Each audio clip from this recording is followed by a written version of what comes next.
What's up, everybody? Today I decided to sit outside. I don't know why. I just felt the need, so why not? It's not burning up out here. The sun isn't blazing, burning my eyes out, so might as well get some fresh air.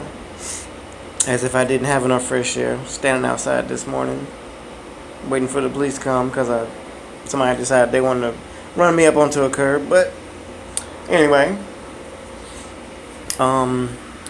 I recently got a question. A viewer wanted to know what the quickest and cheapest way into the IT field is. I don't really know if quick and cheap go hand in hand, but I'll tell you some different routes, and from what I've heard from employers, what they look for. But there's always the degree route. You go to school, get your degree. Definitely not the quickest or the cheapest. It's probably the longest. I don't want to say the longest, but it is somewhere up there, and the most expensive way. I'm just going with the cheapest. The cheapest is gonna be a longer way. You could start at, I would say the cheapest way is to find like a part-time job or a full-time job. It could be as a entry-level maybe help desk type deal, customer service. If you have customer service background, you can usually get into a field that way with minimal technical experience, and work your way up. The more you get into, if you have a regular customer service job, you can then get into a help desk IT job, and then you accumulate your IT experience that way. Another way would be certs, and this is one that I've heard all employers look for this, is certs. They always say it's not really about the degree, it's just the certs, the amount of certs you have. But this it's the cheaper of the way that you pay for. It's not exactly cheap because each cert, like the A plus, I don't know, I think it's like 300, 200 something. You got your Network Plus, your CCNA, which is what I'm going for, your Microsoft certified, things like that. I'm kind of doing a combination of different things. Like, I'm in school for IT, but I also have a job as a repair technician.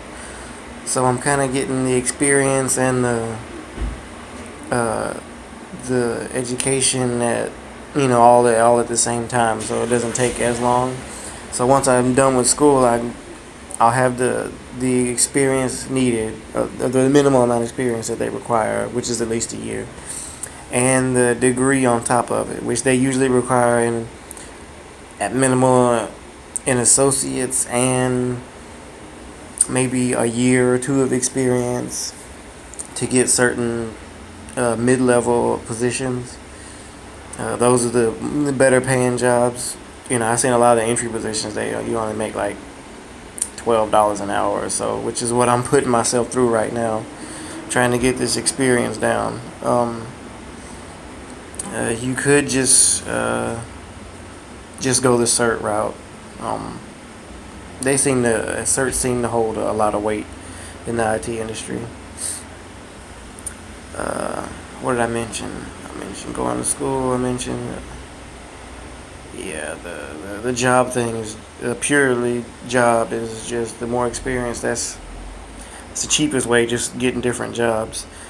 The quickest way is the certs. It's just going for your certification exams and taking those. And I'm somewhere in the middle, I guess. School, with a lot of employers, if you've been through school, they count that as experience. So that helps knock off some of the experience that you need. So say, like, I'm going for my associates. They count that 2 years of schooling as 2 years of experience. And then I'm in school, or I work too, so at an IT related job, so that's gonna help me out a lot. Having that hands-on experience, they really look for that. The hands-on experience and the certs. You really don't need a degree to be in the IT industry. It's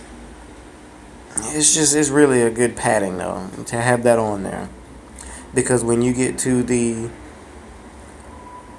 higher positions,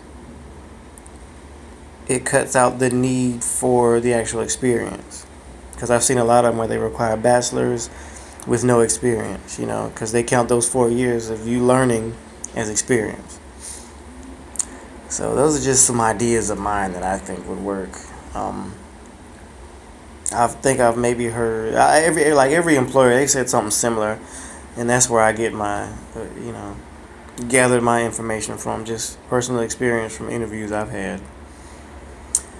But let me, and I also got a question for my viewers. Like, none of these videos are pre-scripted, they're all off the top of the head. I do look into it and do a little research on the topics, but as far as writing stuff down, I don't write down a lot of stuff. I try to remember it and just kind of spit knowledge off the top of my head, kind of freestyle.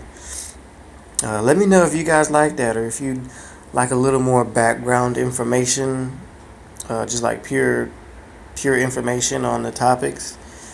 And yeah, just drop me a comment and let me know what you guys think.